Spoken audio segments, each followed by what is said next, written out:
아이도 행복한 아이로 크고 엄마도 그 불안감을 내려놓고 좀 더 행복한 육아를 할 수 있지 않을까라는 생각을 합니다. 부모 스스로도 사실 이제 리플렉트를 해보면 네. 부모도 모든 과목을 다 1등하진 않았잖아요. 이런 게 너무 잘 소통이 잘 됐어요. 그래서 그 아이는 결국에는 영자교에 갑니다. 안녕하세요, 콩나물맘 여러분. 콩나물쌤 전병규입니다. 오늘은 하버드대 출신의 아동발달 전문가이신 지니킴 박사님 모시고요. 아동발달 그리고 자녀교육에 대한 이야기 한번 나눠보도록 하겠습니다. 실리콘밸리에서 온 지니킴이라고 합니다. 아이를 키운다는 건 참 소중하고 마법 같은 일인데요. 네. 이게 이런 소중한 일이 행복한 경험이 돼야 되잖아요. 근데 한국 부모님들은 불안감 그리고 죄책감을 느끼시는 경우가 너무 많은 것 같아요.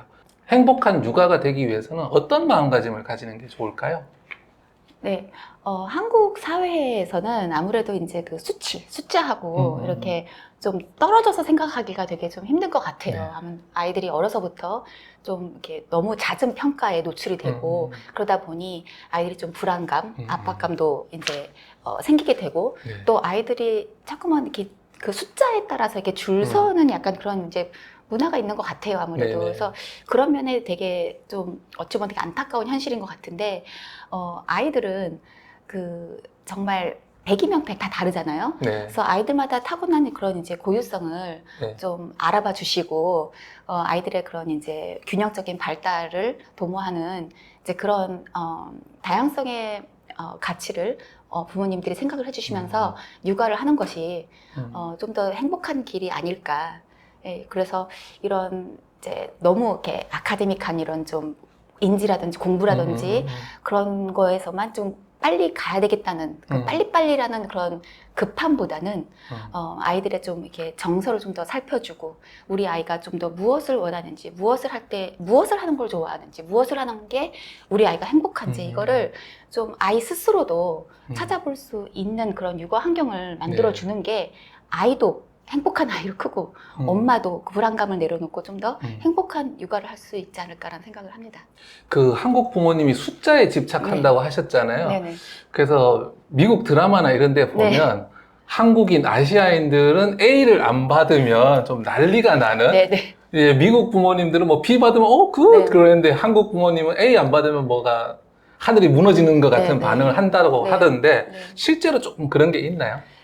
그게 이제 문화적 차이도 많이 있는 것 같아요. 그러니까 저도 이제 뉴욕하고 캘리포니아에서 이제 살았는데, 그쪽에 이제 동양 계통, 이제 중국이라든지 인도라든지 한국 가정 안에서 큰 아이들은 여전히 많은 이제 뭐 다 그렇다는 건 아니지만 전반적으로 그런 이제 본국의 문화를 그러면 부모한테 이제 그런 양육이나 그런 환경에서 자랐기 때문에 어느 정도 이제 그렇게 A를 위한 이제 이렇게 많이 공부 쪽에다가 포커스를 해서 이렇게 이제 살아가게 되죠. 근데 그래도 이제 아무래도 무슨 그렇게 동양 문화권이라고 다 그런 건 아니고 사회 자체가 아무래도 공부뿐만 아니라 다양한 또 길이 열려 있잖아요. 그래서 그리고 다양한 방면으로 꼭 공부 쪽이 아니더라도 뭐 운동이면 운동, 음악이면 음악, 또 여러 가지 채널이 있기 때문에 아이들이 이제 어려서부터 그런 다양한 방향으로 경험을 할 수 있도록 이제 이끌어주고 어퍼튜니티, 그 기회가 더 많은 것 같아요. 그래서 이렇게 우리가 여러 방면으로 뛰어난 사람들, 우리가 육각형 인재라고 하잖아요. 이것도 잘하고 이것도 잘하고 탁 뾰족한. 근데 박사님은 이번에 쓰신 책에서 동그라미 아이라는 표현을 쓰셨어요. 이거 어떤 의미로 쓰셨을까요? 그래서 아이들을 보면 요즘 육각형 인재라는 그런 텀이 많다 보니 아마 이제 그 다방면적으로 정말 꼭지점, 최고가 돼야 되는, 잘해야 되는 이제 이런 아이로 키우고 싶은 건 이제 부모의 좀 바람이자 좀 욕심일 거예요. 그러다 보니 아이를 좀 더 못하는 구석이 보이면 더 빨리 끌어올려야 되고, 이거 공부, 뭐 수학이면 수학, 영어면 영어, 뭐 이제 다른 과목이면 다른 과목, 과학이면 과학, 다 이제 꼭지점을 생각을 하시는데, 진짜 부모 스스로도 찾아보면 다시 이제 리플렉트를 해보면 부모도 모든 과목을 다 1등하진 않았잖아요. 그래서 뭐 음악가도 있고 뭐 저기 뭐 운동가도 있고 아니면은 이제 뭐 막 이게 여러 가지 진짜 분야가 많은데 너무 이렇게 한쪽으로만 치우쳐서 이렇게 문화에 따라서 그 컬처에 따라서 막 같이 간단 말이에요. 그래서 수학 먼저 떼고 뭐 영어 떼고 뭐 영어 떼고서 이런 식으로 약간 좀 그 로드맵이라고 할까요? 좀 한국 와서 들어보니까 네. 뭐부터 떼고 뭐를 하고 이런 말이 너무 많은 거예요. 그래서 그걸 보면 너무 안타까웠던 게 아이들은 이제 그 균형이 되게 중요해요. 그러니까 물론 아이마다 더 잘하는 게 있고 좀 못하는 게 있을 당연한 건데 그 약간 좀 부족한 부분이 너무 좀 이렇게 다른 영향을 미쳐서 그게 이제 발달의 문제가 된다면, 성장의 문제가 된다면 그거를 조금 끌어올려서 잘 굴러갈 수 있게끔 만들어주면 되는 거예요. 그래서 그 발달의 균형이 가장 중요한 건데 너무 꼭지점만 찾다 보니까 이렇게 덜컹덜컹 되는 거죠. 네. 그래서 저는 이제 동그라미 요가라고 한 게 정말 중심을 단단하게 잡고 그렇게 발달의 균형을 맞춰서 아이가 유연하게 잘 굴러갈 수 있는 그런 아이.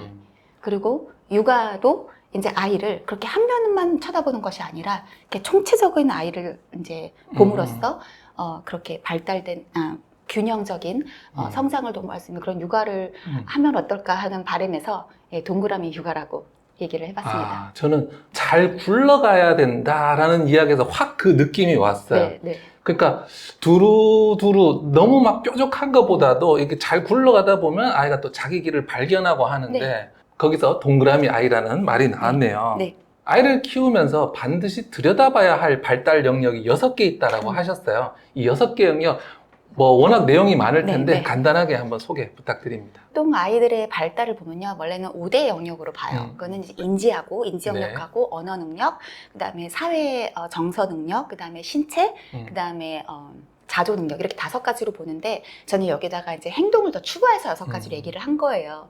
그래서 그 이유는 이 5가지 발달 영역의 어떤 특정 영역 때문에 행동 문제가 나타나는 거고 아니면 그 발달 영역 간의 불균형으로 인해서 행동 문제가 나타나는 거거든요. 그래서 인지 영역 같은 경우는 말 그대로 이제 아이가 모든 감각, 여러 가지 감각을 통해서 얻은 정보를 뇌가 처리를 해서 이해를 하고 그래서 문제를 해결하는 이제 그런 능력이에요. 그리고 이제 언어 능력 같은 경우는 표현 능력, 그러니까 표현 언어하고 이제 수용 언어라고 이제 2가지로 나눠서 보는데 표현 언어는 말 그대로 아이나 생각이나 감정 이런 것들을 이제 타인에게 표현을 해서 소통을 할 수 있는 이제 그런 말하기 같은 그게 이제 표현 언어인 거고 수용 언어 같은 경우는 이제 말이나 글로써 그런 언어들을 이해하는 거. 그래서 이해하는 이제 영역이 이제 수용 언어라고 볼 수 있어요. 그리고 사회 정서는 사회 정서잖아요. 그러니까 사회적 능력과 정서적인 능력 2가지 영역을 보는 건데 정서적 능력을 얘기하자면 자신이나 타인의 감정을 알고 인지하고 감정을 알고 알고 또 표현을 하고 그걸 또 이제 조절을 때와 장소에 맞춰서 이렇게 조절할 수 있는 그런 영역이 이제 정서 능력인 거고요. 사회적 능력은 이제 그런 사람과 타인들과 교류를 하면서 다양한 사람들과 교류를 하다 보면은 여러 가지 갈등이 이제 마주하잖아요. 그럴 때 그거를 어떻게 해결하고 나가느냐. 그리고 그런 이제 사회적 교류에서 나오는 이제 그런 사회적 스킬을 얘기하는 것도 있지만 그런 자기 아이가 속한 사회 이제 그런 컬처 사회에서 이제 하는 규범, 뭐 규칙 이런 것들이 있어요. 그래서 그런 것들을 아이가 얼마큼 인지를 하고 그 규범과 규칙을 수행할 수 있느냐. 이제 이런 게 또 사회적 스킬에도 이제 포함이 되는 거죠. 그리고 신체 능력으로 얘기하자면 좀 팔, 다리 이런 이제 몸통 큰 근육을 쓰는 대근육을 보는 영역이 있고 또 이제 미세한 근육을 움직이는 이제 소근육. 그렇게 해서 2가지로 나눠서 보고요. 그래서 마지막 자조 능력 같은 경우는 언어가 제시하는 그대로 자조, 그러니까 스스로 일상생활에 있어서 다양한 그런 일상생활을 하는데 있는 여러 가지 일들을 효율적으로 잘 수행할 수 있는 이제 그런 능력이에요. 그래서 어릴 때는 이 자조 능력을 뭐 간단하게 보면은 이제 일어나서 뭐 양치를 한다든지 손을 씻는다든지 뭐 이런 일상적인 것서부터 이제 안전 관련 뭐 스탑 사인 그러니까 이제 신호등이 있으면은 아이들이 이제 그거를 위험을 감지하고 규칙을 지키는 이제 이런 것까지 이제 자조 능력에 포함이 됩니다. 저희도 한때는 이제 아이였지만 이제 어른이 되고 나면 사실 어릴 때는 다 이해했는데 지금 어른 되고 나면 왜 그렇지 이렇게 네. 이해가 잘 안 되는 경우들이 있거든요. 네. 그래서 이제 어른으로서 아이들의 좀 이해 안 되는 행동을 좀 잘 깊이 이해하는 방법이 있다고요. 기억하기 쉬우시라고 ABC. ABC. 네, ABC 방법이 네. 있습니다. 그래서 왜냐하면 아이들이 그렇게 하는 행동이 도대체 얘는 왜 이런 행동을 할까 좀 감이 안 잡히실 때가 있어요. 네. 그럴 때는 이 ABC 데이터를 사용을 해서 그 데이터를 모으다 보면 이 데이터 안에서 이제 일관적으로 보이는 이제 패턴이 보이거든요. 네네. 그러면 그 행동을 이해하는데 도움이 되고 또 그 중에서 A나 C를 이제 조절을 해가면서 행동을 바꿀 수가 있거든요. 네. 그래서 이 ABC를 조금 더 자세히 설명을 해드리자면 A는 이제 antecedent라고 해서 그 행동의 전 상황을 얘기를 해요. B는 behavior고 C는 consequence라고 해서 그 뒤에 따르는 상황인 건데 예를 들어서 설명해 보자면 이제 아이가 땡깡을 부린단 말이에요. 그래서 땡깡을 부리고 막 짜증을 부려요. 그래서 그게 이제 문제 행동 behavior예요. 네. 그러면 그 행동이 있기 전에 어떤 일이 있었나 이제 A를 보는 거예요. 그 전조 사항을 보니까 뭐 엄마가 어떤 지시 사항을 한 거예요. 뭐 하라고. 엄마가 이제, 지시를 하니까 A, 네. 그 말썽 땡깍 부리는 게 네, B behavior, 나왔어요. 네, 행동이에요. 근데 네. 그 A를 할 때 네. 시간이나 네. 장소나 네. 아이의 상태를 조금 더 자세히 기록하는 게 그 데이터 컬렉션에 도움이 됩니다. 왜냐하면 이 행동이 있을 때 항상 그게 뭐 오전에 계속 이게 나타나느냐 아니면은 학교를 다녀와서 그 이후에 계속 똑같은 이 시간대에 계속 이런 짜증이 나느냐 네. 이런 데이터도 이제 볼 수가 있거든요. 그러면 네. 나중에 시간을 표시를 했을 때는 얘가 항상 학교 다녀와서 이런 짜증이 항상 있구나 하면은 이때는 아이가 피곤해서 짜증이 나는 거니까 이렇게 해서 이해를 할 수가 있거든요. 그래서 네. 그런 시간이라든지 아니면은 아이의 그 어떤 특정 상황, 그러니까 예를 들어 뭐 그 전에 뭐 혼났다, 아니면 그 전에 언니랑 뭐 싸웠다, 아니면 뭐 숙제가 많아서 스트레스를 받은 네, 뭐 상황이다. 이제 그런 네, 상황이 네. 엄마가 아는 한에 있는 어떤 특정 그런 사건이 있다면 적어두는 거죠. 네. 그렇게. 그러면은 좀 그 상황을 이해하는 데 도움이 되고요. 네. 그래서 그 B까지 했잖아요. 행동 있잖아요. 그래서 이제 C는 그 뒤에 consequence. 그래서 그 뒤에 어떤 행동이 있냐. 그래서 C 같은 경우 예를 들어 그래서니 아이가 짜증을 냈더니 C 아빠가 바로 막 화를 낸 거예요. 왜 네. 짜증을 냈냐고 막 이렇게 막. 네. 네. 그랬더니 마지막 결론적으로 아이가 더 텐트럼을 부리면서 바닥에 누워서 발을 굴르고 더 이제 상황이 악화가 된 거죠. 네. 그래서 이런 식으로 ABC를 계속 데이터를 축적하다 보면 나중에는 A를 그렇게 시간을 바꿔볼 수 있고요. 네. 요 시간에 이러니까 요 시간에는 전환 활동이 필요하다. 다른 걸 해보자. 아니면 얘가 지시사항을 할 때 요 때를 피해서 얘가 수행해야 될 거를 다른 시간에 하도록 지시를 해야 되겠다라는 이제 아이디어를 얻을 수 있고 아니면 C 같은 경우 이제 아빠가 그랬을 때 더 화냈다. 더 상황이 악화됐으니 그럴 때는 이제 아빠를 C를 바꾸려고 C를 바꿔보는 거죠. 네네. 다른 방법으로. 네. 아니면 다른 사람이 이런 식으로. 네. 그래서 그런 데이터가 이제 쌓이고 쌓이다 보면 좀 더 문제 행동에 대해서 좀 클리어해지는 효과를 얻을 수 있습니다. 네.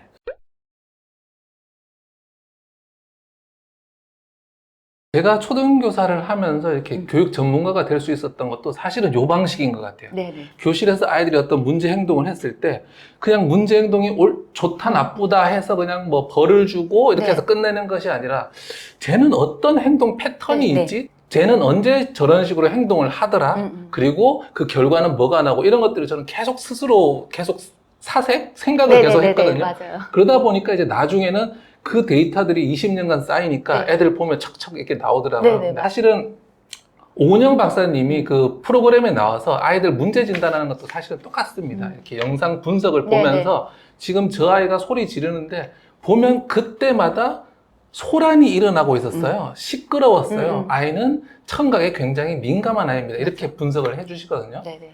그래서 여러분들도 우리 아이 행동이 이해가 안 된다 그러면 쟤 문제야 라고 생각을 하시기보다는 저 문제를 일으키는 주변 환경이 무엇인지를 좀 생각을 하셔서 그것을 바꾼다면 좀 그 문제 행동을 바꾸는데 많이 도움이 될 것 같습니다. 박사님께서 아동발달 전문가로 일하시면서 많은 부모님 그리고 많은 아이들 만나셨을 것 같은데 특별히 기억나는 분이나 에피소드 있을까요? 생각하는 아이들이 되게 많아요. 근데 그 중에 이제 이렇게 대비적으로 약간 네네. 이제 두 케이스를 이제 비교를 해서 이제 생각을 다시 이제 리콜을 해본다면, 어떤 이제 부모는 이제 저희 학교에 찾아오고 이제 저랑 이제 미팅을 하시면서 그 아이에 대해서 이제 저한테 설명을 해주세요. 그러니까 우리 아이는 친구들하고 이제 사회적인 그런 사회성이 좀 부족을 하고 강박이 좀 있으면서 말을 할 때에 있어서 이렇게 그런 핑퐁 대화 같은 게 잘 안 된다. 아이가 놀지를 않고 너무 이제 숫자 그런 이제 글자 이것만 파고드니까 네네. 좀 걱정이 된다. 그래서 물론 얘가 이제 숫자적으로 이제 언어적으로 너무 뛰어나지만 요런 다른 사회적인 부분이 너무 결여가 되니 이 부분을 좀 많이 도와주세요. 라는 이제 부모를 만났고요. 네. 이제 2번은 딱 저 오셨어요. 왔는데 우리 아이는 영재인 것 같습니다. 되게 너무 이렇게 빨라서 이제 뭐 보통 학교에서 수업을 하는 게 좀 지겨워합니다. 다만 아직 이제 뭐 유치원이니까 아이가 좀 친구들하고 좀 이렇게 좀 교류를 하고 이런 점이 좀 부족한 것 같으니 그것만 좀 도와주시면 우리는 이제 초등학교 때는 영재학교를 보내려고 합니다. 예, 딱 이제 이런 부모가 있으셨어요. 네. 그래서 그 아이들을 이제 받고 이제 관찰을 하고 이제 클래스룸 안에 이제 교실에 들어가서 뭐 상호작용하고 수업하고 하는 걸 다 봤어요.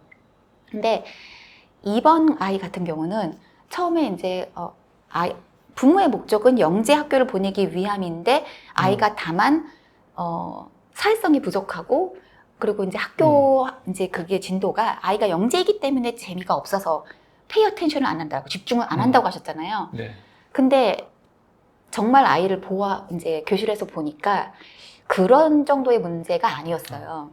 그러니까 본인이 딱 이렇게 관심이 가거나 이러면은 아이가 너무 충동적이라서 잠시도 가만히 못 있는 거예요. 그러니까 아이들 보통 서클 타임이라고 해서 동그랗게 앉아가지고 이제 수업을 듣는데 잠깐 선생님이 어떤 교재를 들고 설명을 하거나 이제 이럴 때 갑자기 일어나서 그 교재를 낚아챈다든지 아니면은 갑자기 뒤로 눕는다든지 아니면 한 1분만 있다가 갑자기 뒤에 그 자리를 이탈해서 다른 거 자기가 하고 싶은 거를 갖고 논다든지 이런 식인 거예요.